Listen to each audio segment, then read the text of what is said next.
Alright, hi everyone, welcome back to the channel, welcome back to another Steam Deck video. Today we're checking out the new Indiana Jones game on the Steam Deck. It's called Indiana Jones and the Great Circle, and it will be coming out on the 9th of December. Now, if you have paid for a premium edition, you can access this game 2 days early. It's a very demanding game. It was developed by Bethesda, and if you look at the spec sheet for the minimum required PC settings, the game says that it requires a video card with ray tracing capabilities, but nevertheless I have made it work on the Steam Deck. I have tested a few different settings and it is somewhat playable.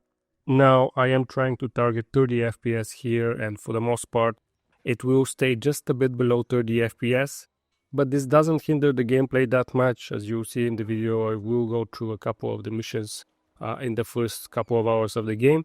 Now, before you watch the game, you want to make sure that you have set the compatibility to Proton GE 9-20. That's the latest Proton available from Proton GE. Seems to run a little bit better when using that version. And you also want to make sure to type all of these commands in the launch options. Now, what these do is there are different environmental variables used with Vulkan and the RADV Vulkan driver, which is part of the Mesa open source graphics stack for the AMD GPUs. All of these help to bring this up with 10 FPS. So if you would usually get around 15 to 20 FPS in the game, now you're able to get closer to 30. Again, at some places it is going to be below 30, and this is with the lowest possible settings.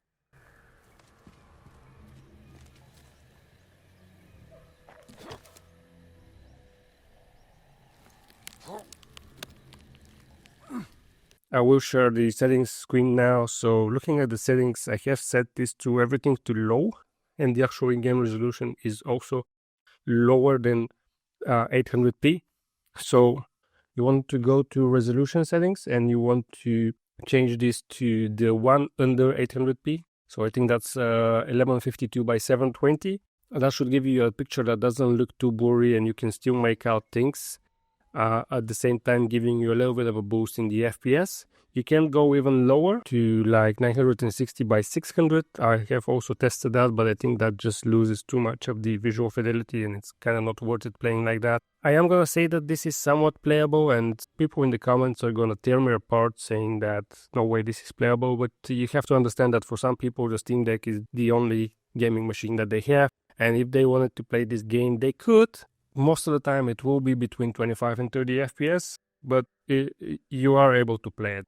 With this particular game, the gameplay doesn't really require you to have a lot of FPS. Now, it would have been nice if we could get to stable 30, but unfortunately currently that's not the case. Perhaps Bethesda will come up with a patch real soon that will push things up. There is definitely space for optimization here, and maybe with time this game will be able to hit stable 30 FPS on the Steam Deck. Now, setting the resolution to 720p will force the Steam Deck's internal FSR to turn on, and I recommend you use that. And in the beginning area we will get somewhere between 24 and 30 FPS. 24 FPS is perfect. That's the cinematic FPS. I'm joking, of course. Please, in the comments, don't go to the comment section, tear me apart. But yeah, you want to use FSR, set that to stretch or fit. In the jungle area, we will be getting up to 30-35 FPS. Now, the other issue that we have with this game is the eyes. So it seems that this is not a Steam Deck specific problem, but it is a problem with Proton. And so any Linux machine will experience this. I hope they come up with a quick fix. It seems like they really worked on the graphics of the eyes, and they want to come up with realistic looking characters, but that doesn't seem to work quite well with Protons, so their eyes will glow like a gold from Stargate. That's a side effect. Hopefully we don't have to look at too many eyes throughout the game, and hopefully they come up with a fix real soon. So the gameplay I have is from the first 2 or 3 hours of the game. At first the jungle area, as I said, around 20, 24, 25 FPS. At some point the game will go up to 50, 55 FPS in the museum. But realistically, for the most part, for the majority of the gameplay and the locations where you will be playing, it will be between 26 and 30 FPS. I'm not gonna lie, I can't say it's above 30 FPS. I have tried my darndest to make it go 30 stable, but it's just not stable. Regardless, I think it's really not that bad of an experience for the game, and hopefully if Bethesda comes up with a patch, they will be able to get this to stable 30.